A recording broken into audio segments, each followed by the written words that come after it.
Great. Thank you, everyone. And thank you for your patience. And also welcome to our very first talk for our fall 2020 seminar series hosted by Design++. So today we'll have the first talk. And for those of you who, you probably already know, but we'll have a series of 7 speakers this fall, so you can take a look at other talks here, and it's also on our website. If you happen to miss one of our talks, that will be on our YouTube channel, so also feel free to share, like, subscribe, and look at some of the other past videos and future videos. Yes, as you all very well know, the 3 of us host the seminar series, and get in touch if you want to know more or have a talk in the future. But without any further ado, today's talk will be by Miro Roman. So Miro is a, I like to think of Miro as, and he describes himself as an architect and a scholar. His main focus is the overlap of information technologies and architectural articulations. Miro explores designs, codes, and writes about architecture and the world while playing with a lot, and all buildings, books, images, with clouds, avatars, streams, lists, indexes, and pixels. What is the abundance of information about, how to handle it, and how does it shape the way we think about the world? To navigate and surf these vast flows, he codes and articulates synthetic alphabets where Miro objects are alive and well. Miro is an assistant professor at Studio 2 at the University of Innsbruck and a senior lecturer at Meteora at the chair of for digital architectonics at ETH Zurich. He was a guest lecturer at ATTP TU Wien and a researcher at the Future Cities Laboratory, the interdisciplinary research program in Singapore ETH Center, where he also co-edited a quantum city book. Miro conceptualized and developed the computational library Xenotheka, and its search instruments Ask Alice. Alice and Miro together wrote a play among books. It's Alice and a very long stream of characters, relationships with Silvio, and they gave birth to their son's soul. In his previous life, Miro was part of the Roman project. So without further ado, I would very much like to introduce Miro, and you can share your talk. Thank you, Danielle. Thank you, Design++, for having me here today.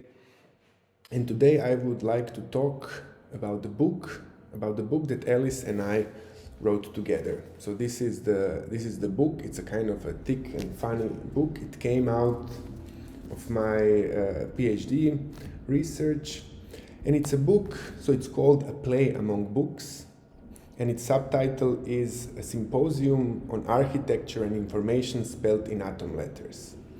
So it's a funny book that goes to internet and collects thousands of books, so 12,000 books, and out of them it tells a story. And it's a story about architecture, it's a story about information and how these things mingle and come together.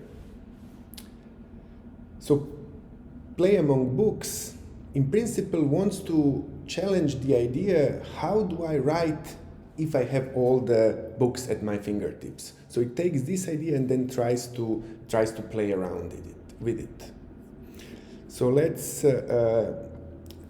try to develop these ideas a little bit. So what if we take one idea kind of seriously and try to unfold the whole story around it? So what if books and concepts are alive? What if we think of them as alive? What does that mean?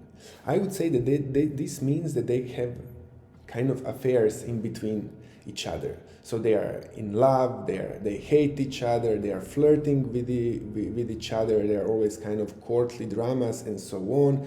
They move, they travel.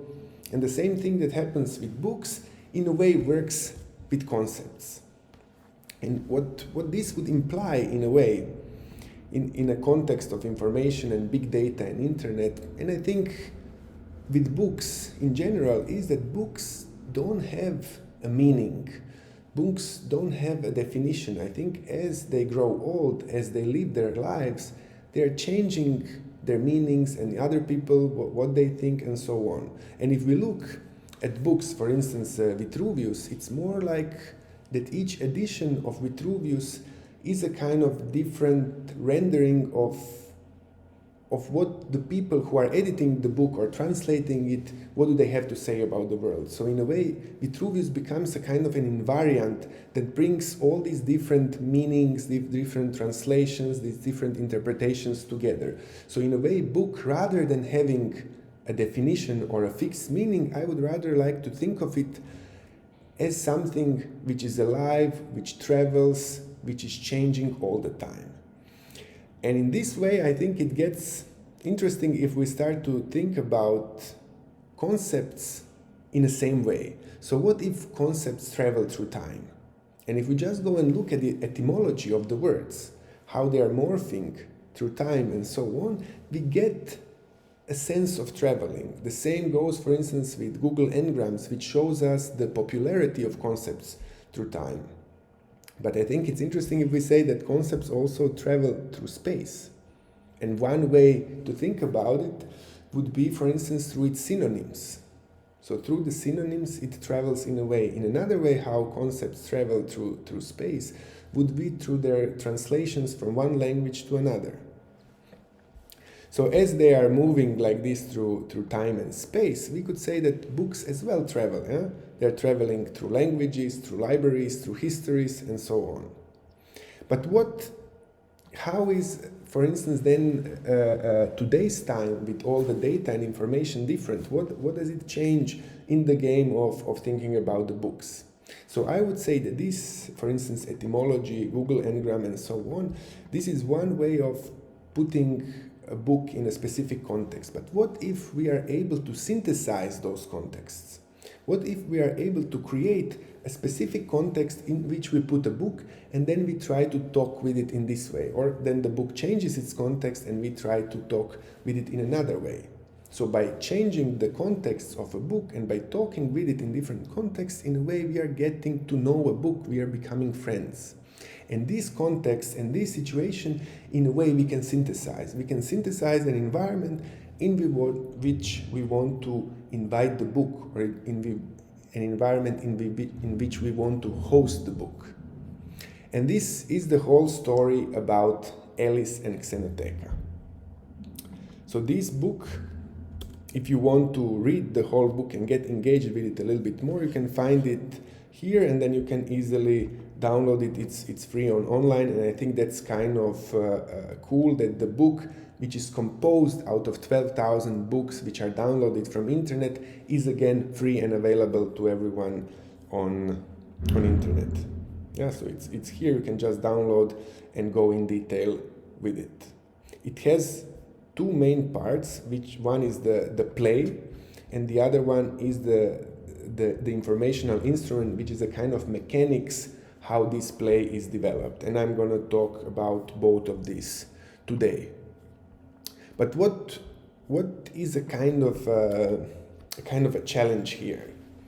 So challenge in a way is that in a world in which everything is connected, yeah, everything is related to everything in a way, what's being lost, and with the plenty of information, what's being lost is a kind of a hierarchy and a kind of a meaning. So in a world where everyone and anything is connected, and where in principle anyone has access to an infinite stream of information and knowledge for free, how do we talk about things we care about? Anyone has in principle a potential to tell a good story. And here comes one of the paradoxes of working with big data. If the data is big enough, it's not going to tell us the truth, the objective truth of the world, but rather it's going to show us the world we want to see.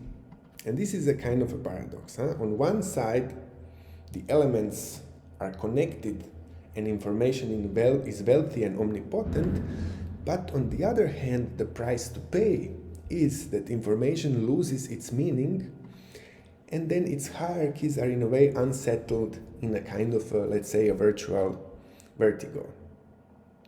And this is not good or bad, but I think this is a kind of a setup just in which we are. So how do we write in this kind of setup?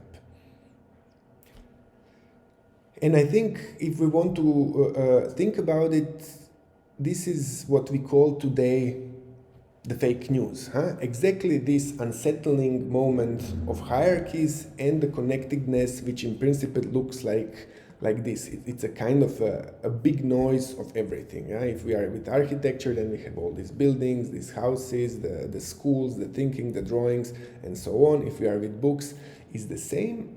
But what is kind of funny is that this idea of being lost in the plenty and of working with a lot is somehow always present in architecture. Either with less is more, yes is more is more, I'm a whore, or if we go even further back in time, we are with Alberti, and then we are with...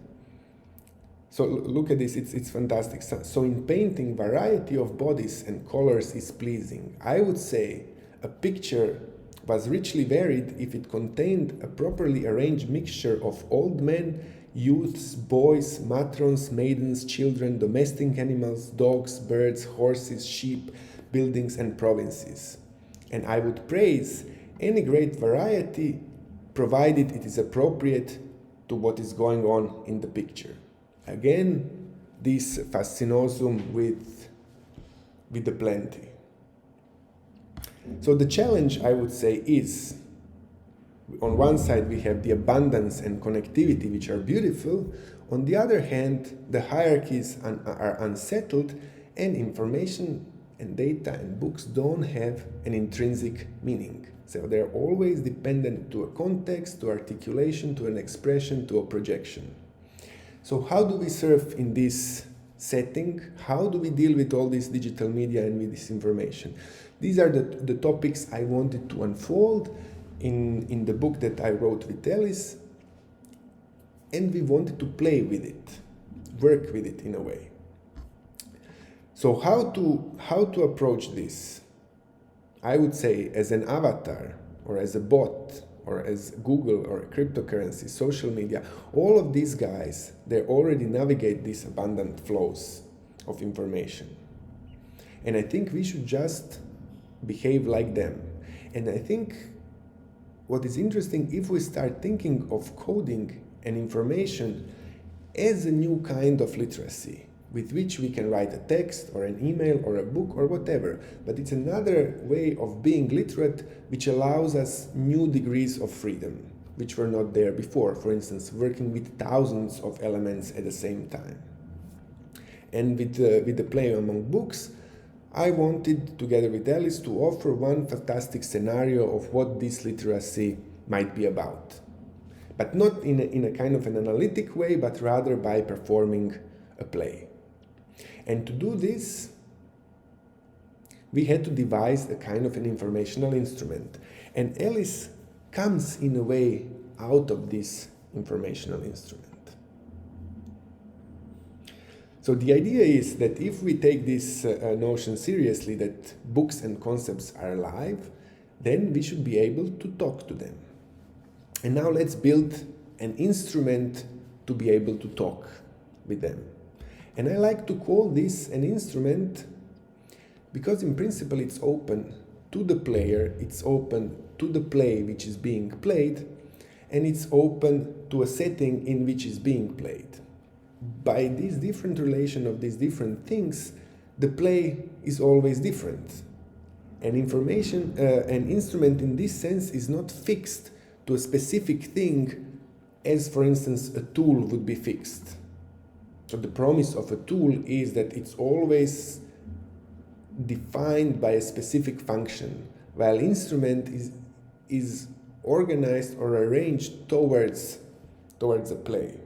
So our instrument is composed out of 4 different elements, out of biblioteca, Xenotheka, generic machine, and machine intelligence. And now let's try to unfold each of those elements. So biblioteca, it's a flow, it's a crawler, it's a generic book, it's a library of all the books, let's say. These are all the books on the internet that we can access. So how do we start playing with an informational instrument?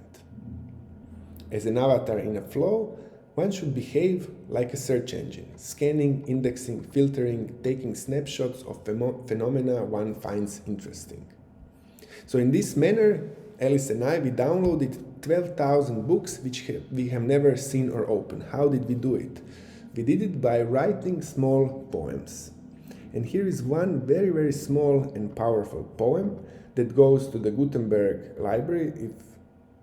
If you don't know Gutenberg Library, it's this one.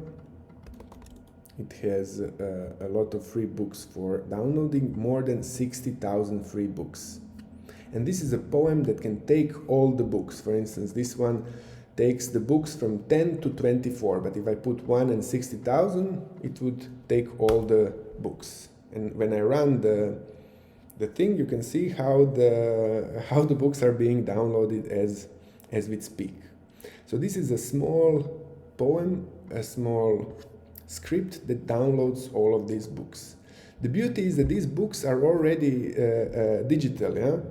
So they are kind of with us, and we can have different ones here. Yeah, so they are all ready to be read. Huh? This one is with Alice, and we can just take the text and start computing with it. But what is interesting is that by this I get all of these books which I don't have a clue what they are about. Yet, if I'm literate in coding, I can start playing with it. So in which way can I play with it? So Biblioteca, it's a library of all the books. But if I want to look for books that I'm interested, I need a kind of a lens, a kind of a way of looking at these books. And the way of looking at those books is another library. And this other library I call Cenoteca. This is a library in which, in principle, I know what these books are about. So Xenotheka is an internal library of an informational instrument. So it's a context, a neighborhood, a galaxy. It's a teke, Xenoteca. As its name suggests, it's a teke in which strangers are entitled to hospitality, but in return they need to talk about things they care. So in a way, Xenoteca is an interest of the performer, of me, which is indexed by books. And it comes, the word comes from the xenophobia, xenophilia, xenofeminism. So they are all kind of objects that like to be estranged, that like to be strange in a way. So Xenoteca is a lens, a way to look at things.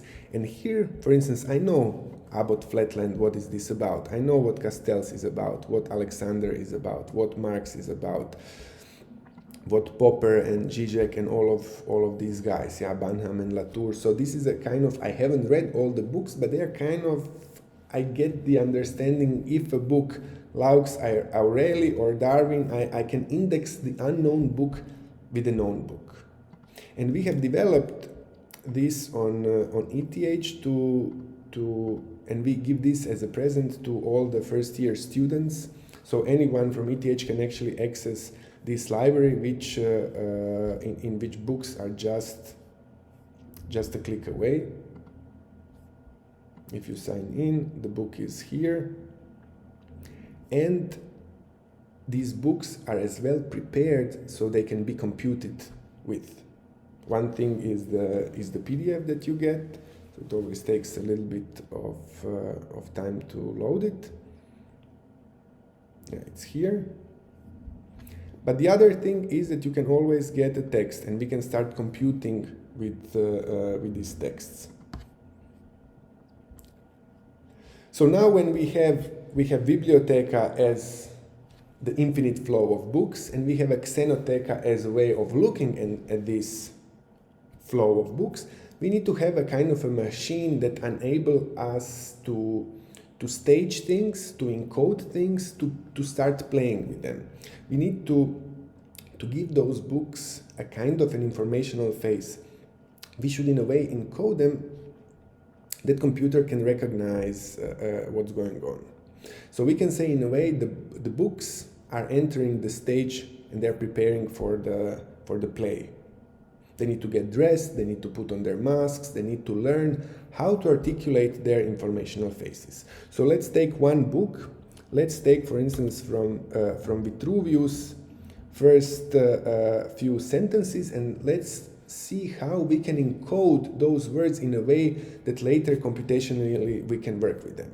So this is the preface to Vitruvius, and it goes, so long as your divinely inspired intelligence and your godly presence, Imperator Caesar, blah, blah, blah, and so on. So to encode these things, again, we have a small poem, and what we do is basically we encode the book as a connectivity of its own elements. So for instance, we have a preface, and then so long, and then we say, okay, preface is connected to long is connected to divinely is connected to inspire is connected to intelligence. So we have removed the so-called stop words, and we have stamped the other words to get a kind of a more generic and more compressed feeling of what these words are about. And then we look at the book as a connectivity of its own elements. In this way, each book becomes like a small creature. It becomes like a kind of an atom. Yeah? So it has all these electrons, which are the words, and they are circling around the nucleus, which in principle is not there. But the problem is that all these atoms are kind of lonely. Yeah? So it's a generic way of looking at these atoms. And they're all desperate and lonely somewhere in the universe. So we need to find a way how to connect all of these atoms and how to, in a way, create something which I call a phase of a library. The connectivity of words is very similar. So if we create this idea of the connectivity of words, if we look at it from a certain perspective, it's the same as the frequency of words. So what we are basically doing, we are counting all the words. We are creating a dictionary of a specific library. So it's not a dictionary of all the books, it's a dictionary of a specific library, and it's biased toward my interest. It's not neutral. I don't believe the databases are neutral. They are always biased to something, and I think that's beautiful. We should just be aware of it and work with them in a way that we are aware of their bias. So this is bias towards architecture, it's biased toward information, it's biased toward me, it's biased toward Alice, it's biased toward the things that I'm working with. So the phase of this book that comes out of all these different atoms is basically this. So if we take the most frequent word of this library, it's the word say. And how do we encode it? We encode it in a list of numbers, out of which the first number is how many times the word say repeats in the first book. It's 119. In the second book, it's repeated 355 times. In the third book, it's repeated 100 times. In the fourth book, 108, and so on. So if we look at it in a horizontal way, the word say relates to all the books. If we look at it in a vertical way, the first number is always related to the first book. So this means it's the way how the word say relates to all the other words in the same book. So at the same time, we have a relationship of a word towards the library and the relationship of the word towards all the other books. And then we can rotate this as a matrix and look at the whole library from the perspective either of a book or of a concept. And this is, in a way, an informational phase of a book. And this informational phase is relative to two things. So one thing is the way how we count, so towards the generic machine, which means we can count the words as we did now, but we can also count n-grams. We can count 2 words, bigrams, trigrams, quadgrams, and so on. Or we can use as a metrics for this Google rating or whatever. Yeah? So whichever numbers we can get consistently around those books, we can use them in a sense to encode the book, or we can use combination of those as well. The other thing, which is the part of the double bind, is the library, so which means the context of a specific book. So if we change the library, or if we change the way how we count, the face of a book is always different. And this I call the traveling of books. In this way, the book is able to travel from one space to another, or for instance, in concept, is able to travel from one space to one galaxy to another galaxy, and these things are synthetic. That's beautiful. So we can construct them, we can invent them, and we can see how our elements, our books, our actors are moving around. And once we use this informational phase and put it in a machine intelligence setup, use artificial intelligence in a way to cluster it, to find relationship between all of these elements at the same time, we get an informational play. And I would say that what's happening there is that objects in the distance, they change their skins, they send one another kisses. And if we want to visualize this funny process, this is what is happening. So each of these squares here is one book. And now what's happening is that each of these books, specific books, is trying to get a contrast or a difference to all the other books. So the flickering things are the words, and this is the words which are most important. For this book are those words here, and for this book are those words here. For this one, it's here. So each book has a different highlight on the same galaxy of concepts. And this is the beginning of our play, the beginning of our adventures. So let's look at all of those books. Huh? So if here is just 4, and if we had a library of how many? Of 229 books, these are the faces of all of these 229 books. So it's almost like a kind of a heat map. It's how these books look at each other in this specific library.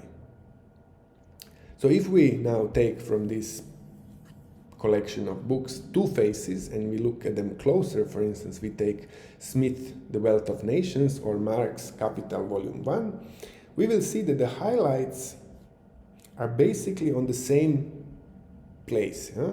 So they're kind of, if we would take 2 of those and put them together, the highlight would be in the same place. And I would say that this is a kind of a love among 2 books.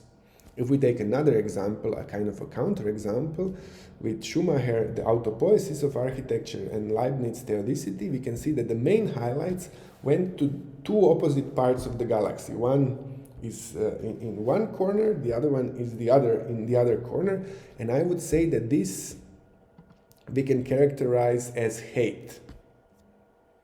Or like another more complicated relationship, one is more on the left, one is more on the right, and we can think of this as a kind of a flirt. I think what is important here is not to take this kind of interpretations too seriously. So it's open to any different interpretation, and we can play around with what's going on with these things. If we remove the coloring, because each book gives a specific coloring to this galaxy. This is the galaxy of concepts, and each book is giving it a color. This is how a specific book looks at the at the galaxy of concepts. Now let's try to look a little bit into the galaxy of concepts, and let's look at two concepts that I'm interested in. One is the concept of information, and if we look at the notion of information, not the definition of information, but the way how this library looks at information. So what is it about? It's about computing, it's about the daemon, it's about the radiation, about the receiver, about reversibility, about the spectrum, Maxwell, fluctuation, thermodynamics, Wiener, conduction, cybernetics, even a little bit of meteorology, a little bit of invariance, geometry, astronomy, mechanics, circuits, collisions, equations, effect, solar, extraction, neutrino, electrodynamics, stopwatch, photomultiplier, capacity. So it's going in a way towards some kind of, I would say, electricity. So it's almost a kind of an electric notion of, so it's energy and so on, electric notion of information. There is somewhere electricity, I cannot find it at the moment. Yeah, but much different than the other concept. But look here, huh? It's funny. So in this whole galaxy, here is information and here is data. So they are kind of close enough but far enough from each other. And if we go towards the notion of data and we look at it, so what is this about? It's very different. So it's not electric. I would say it's a kind of applied. It's about the laptop, it's about analog, it's about computer, airline, mail, pocket, video, messy, size, huge, and so on, Darwinian. So it's, I would say it's about applications. It's about laser, it's about Xerox, it's about keyboard, process, desktop. Information is electric and data is applied. But is this the truth of those concepts? Of course not. This is how they render in this library. If we had a library of, for instance, which was related more to biology, I bet it would be a little bit different. And this kind of funny, subtle distinctions, like the one, how is information distinct from data, is coming only from counting those words and then applying machine intelligence in order to find clusters and associations of which books or which concepts like each other. So these are concepts that like each other here. Once we have computed the library like this, once there is a galaxy of concepts around it, it in a way becomes alive, its concepts are alive, as we could see here, its books become alive, and in a way we can start talking to the library. In order to talk to the library, I have developed, or better to say, out of this book, Alice came out, and Alice is now alive and well on the internet, and you can always talk to her and ask her questions about her libraries and her books. And then we have a nice combo where on one side we have Xenotheka as a kind of a database, and then we have Alice as a kind of a search engine, and two of them in combo provide this liveliness that I'm talking about. So let's text Cenoteca and let's talk to Alice and let's ask them, for instance, a question: what is God?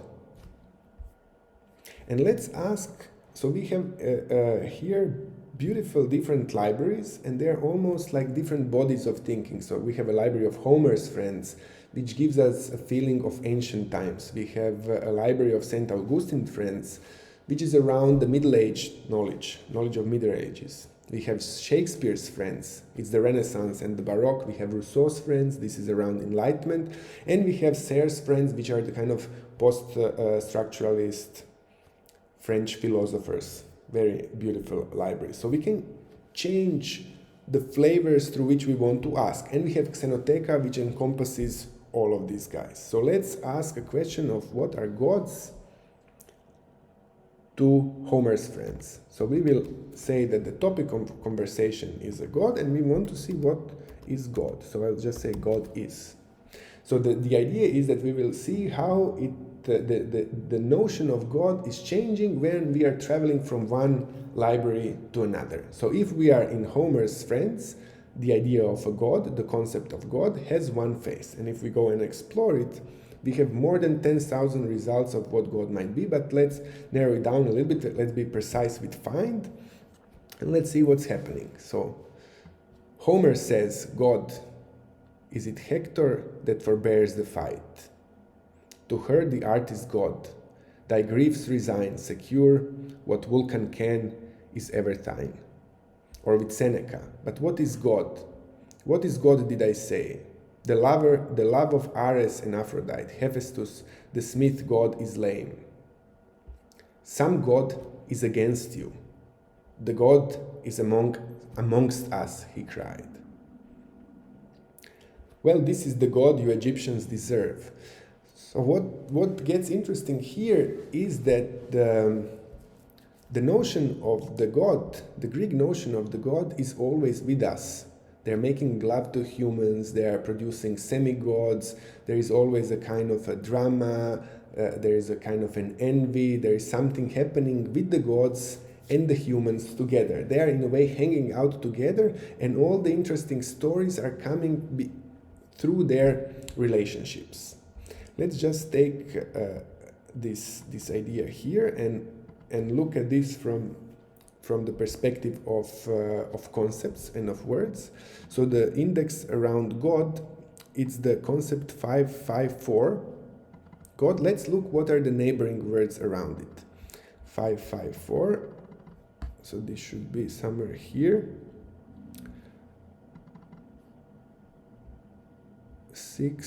554, here is the God. And I think the words should, in a way, let's look. So it's Apollo, it's a coward, composure, amaze, flock, dark, endless, strike, young, old, hear, high, close, voice, procession, poor, skill, confuse, command, war, bloom, fight, mule, race, poor, skill. So there are a lot of verbs and there are a lot of actions and this kind of strike, young, old, things that don't go, run, sleep, and so on, wound, overpower. It's active, huh? The whole thing is active. It's the gods are in action around humans. Again, this is just an interpretation. If we now change the library and go, for instance, to Rousseau's friends and do the same kind of search, I think that the flavor is different. That is, worshipped him as a god. What is his secular god? Exchange is the Jews' real god. Or if we worship God, is not that God a devil? The pilot is hungry me, God bless you. God is talking with him apparently in rebuke, and so on. God is God. Perhaps he replies, it is not so in God. God is a spirit. God is intelligent, but how? So in all of these notions, I would say that the God is becoming a little bit distant. It's different. And now let's look, for instance, through Marx. How is he looking at the God? Huh? So here we had it in one library around concept 554, and now in this library it is around concept 170. Let's check here. 170, this should be somewhere around here.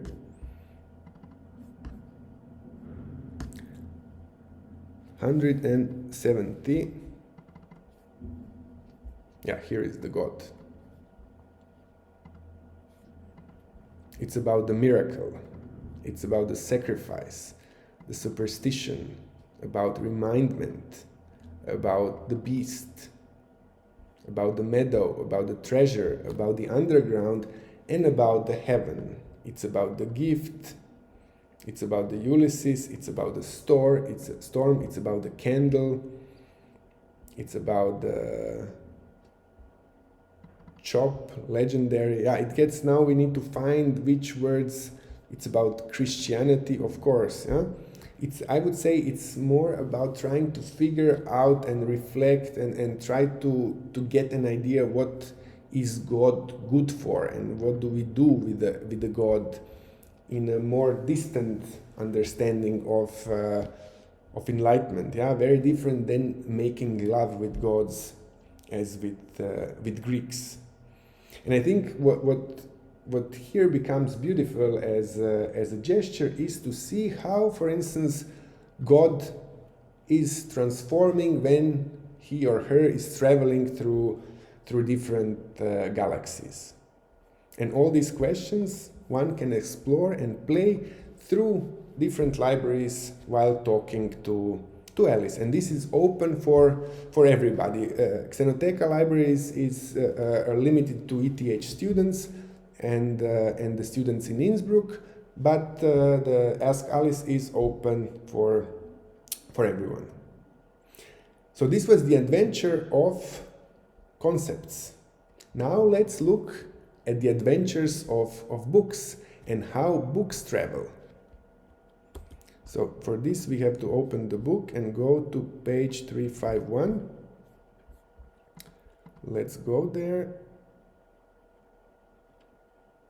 I find this kind of stories very beautiful because they offer a different perspective on what concepts and books are about. Much more different than the idea that there is a certain story that Aristotle wanted to tell to the world and this story hasn't changed since the moment he wrote the book. Here it's inverse. The moment you write the book goes away and it has a life of its own and Aristotle cannot control it anymore, although it's always a part of him. Okay, let's go to 351 and let's see how books in a way travel. So what's happening in this imaginary scenario is that we took a book, and this book is Le Corbusier Towards a New Architecture, one of the most famous books in architecture, and we have sent it to travel through three different galaxies, to Galaxy 299, which is our Xenotheka library, this one here, and we've sent it to a library which I call Library 49. This is a library where the main topic of conversation is only architecture, so these are more or less architects. So Sorkin, Sykes, Jenks, and so on, Benham. The third library is Library 34, and this is a library where we have mostly literary works, so it's James Joyce, Borges, Dickens, and so on. And we will look at it only through counting of words at these times. And these are three different phases that Le Corbusier Towards a New Architecture has when it goes through three different libraries. So let's look closer now and explore three ways in which Le Corbusier Towards a New Architecture could play its roles in three different libraries. How it tunes its thinking and mood, its main concepts and interests on its visits to different galaxies. So this is Le Corbusier in a library of 34 books where we have only literary works. Let's look at its face. Opa, we will go to this face. So this is the whole galaxy, and here is his focus. So what is Le Corbusier Towards a New Architecture focused in when he's in a library with only literary books? So he's focused on a house, a plan, a square, Rome, wall, town, spirit, culture, result, contemporary, angle, symmetry, emotion, flood, furnish, function. I would say he is interested in in concepts which are related to architecture in a sense directly, square, tower, brick, angle, symmetry, and so on. So these are all basic architectural concepts like door, window, and so on. We've seen them all here, a line, a hut, and so on. Yeah? So when Le Corbusier is in a company of books where people don't talk about architecture directly, he or it talks about architecture directly. But when he goes, for instance, to a library 49, where we have only architects, what is Le Corbusier going to talk about now? Now his highlight is in a different place, and what he's talking about now is something quite different. He's talking about Pompeii, about the sanctuary, but he's talking about airplanes and cylinders, about Acropolis and cupola, but also about chassis and about epochs. It's almost like he's talking about sea liners and hangars, he's talking about regulation and harmony. He's talking about meditation and penetration. He's talking about the generator, and he's talking about August. So I would say that here we see how the book towards new architecture, if it's in a context of architects, it wants to show all its sea liners, all its technologies, and it wants to show all the temples and all its archaeology. And these are kind of ways how it can become interesting when it's talking to all the other architects. So I think it's funny to see how this thing changes. Okay, we don't have to maybe go and check the third one. Yeah, I think this is enough. So we have seen how these travelings are happening. But what? Let's do another play. Huh? What happens when we want to look for friends? And this is how the book was actually written. Huh? So we used a library of Cenoteca in order to look at Biblioteca. And Biblioteca is these 12,000 books that we've downloaded from internet. And just that you get a notion how mixed this is, let's look at a few titles. Huh? The Financialization of Housing, American Rose, The Politics of Post-Secular Religion, Supporting Women After Domestic Violence, The Great Sea, The History of the Mediterranean, An Inquiry into Nature and Causes of Wealth of Nation, Towards the Theory of Musical Reproduction, Aesop's Fables, Talent Development, Existential Philosophy and Sport, Consenting Feminisms, Gender and Islam in Asia, The Literary Conference, and so on. Now let's go down a little bit. Iran, A Modern History, Citizens, Soldiers, Classical Confucian Political Thought, Disputed Memory. Everything, huh? Everything is here. So how to use Xenoteca to look at Biblioteca? It's the same game what we had with concepts traveling around. Now we have in a way inverted the matrix. So what happened is we are not counting words in books, but we are counting books in words. Yeah? So instead of, you see how here we had words on top and books on the side, now we have words on the side and books on top. So it's a kind of an inversion of the matrix, and then instead of having words clustering, we have books clustering. And this is our library of Xenoteca, clustered, and this is a filter through which we will look at Biblioteca. So let's just have a get to know it a little bit. Huh? So here we have, for instance, Benham and Betsky and Krier. So these are all kind of architecture guys around here, huh? Which is very different than here. Here is the Russells and Kant and Badiou. Here we have a little bit of architecture as well, but here architecture gets related to language, and then from language we go to cybernetics, and from cybernetics to philosophy and mathematics. Here again we are going from architecture towards literature. We have Joyce, we have Tolstoy, Virginia Woolf, Rousseau, political theory, and then we go back towards philosophy, from philosophy to mathematics. Yeah?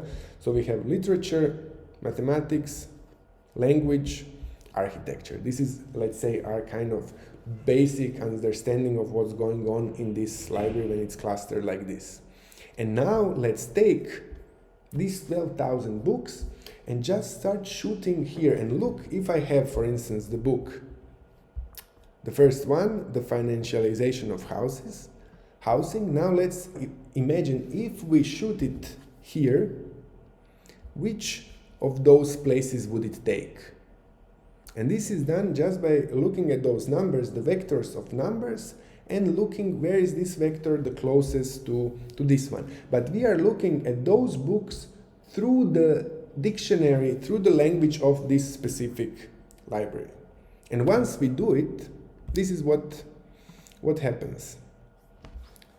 This is the beauty of numbers and of counting these things. Huh? Now these 12,000 books have found their homes in these small cells which are around here. Beautiful, huh? I know, because I checked before, that the magenta ones, they are about architecture.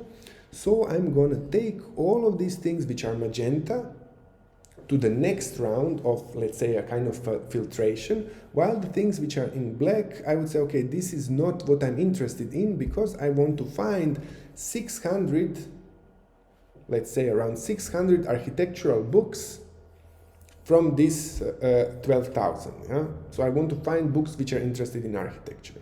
And I would say that things which are here in magenta are going towards architecture. But to be more precise, I'm going to do the whole process one more time. So now I went from 12,000 to, let's say, 2,000 books here. And out of these 2,000 books, again, I think these are around architecture. Yeah? So it's about, here we have architectural theory, drawing, Banham, Le Corbusier, Alexander, all of these guys. And then here we still have a little bit of fiction, Borges, Stein, a little bit of mathematics. Yeah, and the same here, a little bit of theory. So the black ones, again, let's kindly ask them to leave, and let's invite the magenta things, the magenta books, and let's look at them. And I think what we've got here is 600 books which are about architecture, and they're coming from a library of 12,000 books which I have never seen. These are these 600. These are their faces. I know they're all about architecture. I ask them again to cluster, so I do again the machine learning on top of them, to cluster them into 6 distinct characters. I want 6, it could be 9, it could be 20, but I think if it gets to more than like 6, 7, or a dozen, then the differences get too distributed in a way. I want to have 6 strong characters that have different opinions on architecture. And these are these 6. And if I now go into them and try to look at each of them, again, only by counting things, look what I get. So let's go to Alice instead of the other ones. Huh? I have their faces. I have the likeliness of affairs with other characters. So Alice likes the character 5 the most. These are all the titles. In these titles, the most common word is digital. If I cluster these books again into 4 different, so you have the kind of this segmentation, or how do you call, one is in the other. So I'm clustering, and then I filter, and I cluster again and again and again and again, and I find different things. So then, once I cluster Alice to almost, let's say, 4 different tempers, let's look what these 4 different tempers are about. They're about design, about landscape, about architecture, about film, image, fashion, cinema, about the digital, about the new, about technology, about contemplation. So it's a kind of a character which is funny. I liked her the most because she was the kind of the most cliche here. And then I said, okay, this is going to be my new character, and this is Alice. And then we can look at her favorite words. These are her favorite words. This is how she talks about architecture.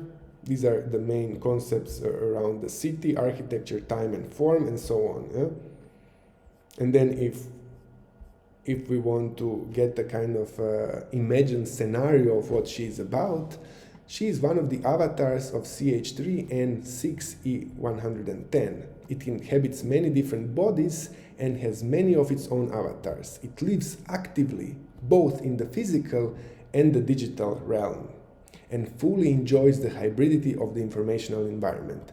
It constantly morphs between different media.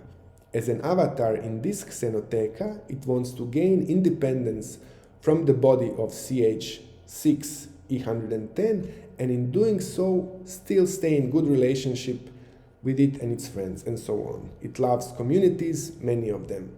And the CH3 and 81, this is the surname, the family name of Alice. So I get all of these things without knowing the library from which Alice is coming from, just by counting and clustering things. So we have these 6 different guys, and then in the book, as the book goes, these guys are giving speeches. Now let's just look how these speeches might be different. For instance, these are two different speeches. One is by Alice. It's called Morphing with the Mood, the Fragmentary Images. And the other one is by CH5E172, and it's a substitutive object, analytic and synthetic. I think this is more about architecture. So let's analytic and synthetic. Everybody knows that modern architecture is just a bunch of glass boxes. So it could be anything or nothing. Architecture is always a set of actual monuments, not a vague corpus of theory. Architecture is fundamentally involved with numbers. In fact, architecture is both analytic and synthetic. As a cultural field, the art of architecture is inherently hybrid in nature. Our once outrageous architecture is now general currency. This is a kind of a feeling that's coming from this character. And now a very different mood, coming from nowhere, going nowhere, an immense collective act, rolling along, ceaselessly unrolling, without aggression, without objectivities, transferential sociality, doubtless the only kind in a hyper-real technological, soft mobile era, exhausting itself in surfaces, networks, and soft technologies. These brief city portraits that constellate into cityscapes captured in fragmentary images seek to capture the fluid, fleeting character of metropolitan existence beyond the mere banality and the tourist vision. All of these texts, their speeches, they are composed out of different quotes. So these are again links to other books, to other libraries, and so on. And what I find very kind of charming is that just by working with these different libraries and composing the texts, you get these different flavors of what architecture might be about from specific perspectives of different libraries. And then you can have all these concepts traveling around and moving and so on in a nice and interesting way. I think now you have a kind of a fantasy of what the play among books is about, how to start thinking, how to work and talk to Alice, what libraries, concepts, and books are about. And as a kind of an epilogue and end of this talk, I would like to put Alice in a context with GPT-3. So GPT-3 is a kind of a famous algorithm at the moment for text. I think it's just beautiful how this works. And to see how it's being used in a different way than Alice. Yeah? So for instance, we have this another character which is called writer, which is an interesting concept. And let's look how is this guy different than, for instance, Alice. Yeah? So if we go here and say, okay, I want to have a blog section writing, but the whole point here is that you give a text prompt and the text is coming back. So we want to talk about what is God. Yeah, the same like we had with Alice. And then the keywords is Homer, it's a library,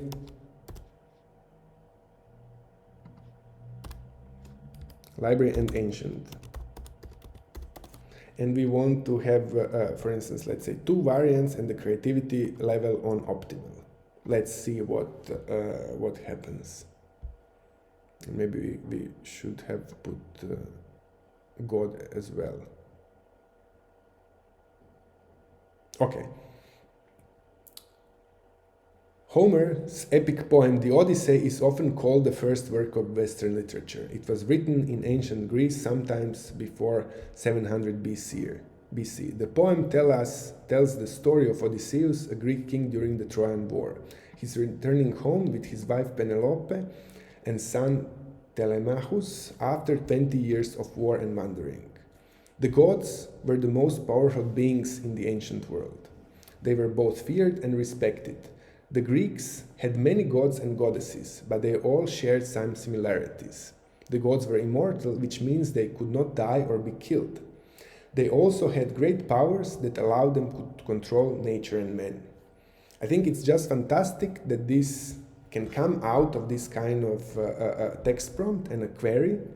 But I think where I find Alice interesting is that when you write God is, you get all these different references. You get a context to an answer, you can click, you can open a book, you can read the book. So it's all about linking things. It's about having legacies, about putting things together.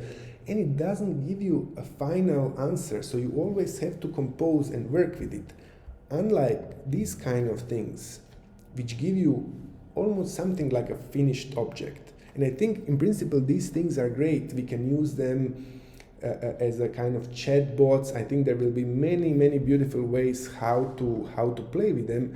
But if we want to construct things, articulate things, make things alive, we need to give these guys connections, relations. We need to take them seriously. And I would say that this is not much different. It's just taking all of these relations and connections in a very serious way. So what happened here is that we had 12,000 books, 12,303 books that I have never seen open or read before, and all of these 6 characters are in some way a reflection of my character, of my interest with architecture and information. So they are me and they are not me. We are related, but they are independent and dependent on me.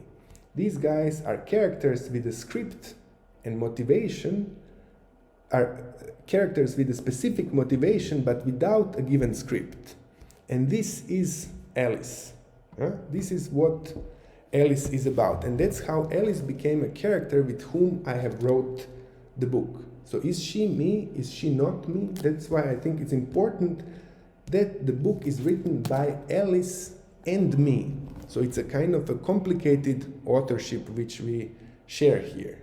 And I would say it's about the links, it's about drives, it's about sophistication, learning, and not giving solution. It's about opening up spaces, playing with information, and crafting of things.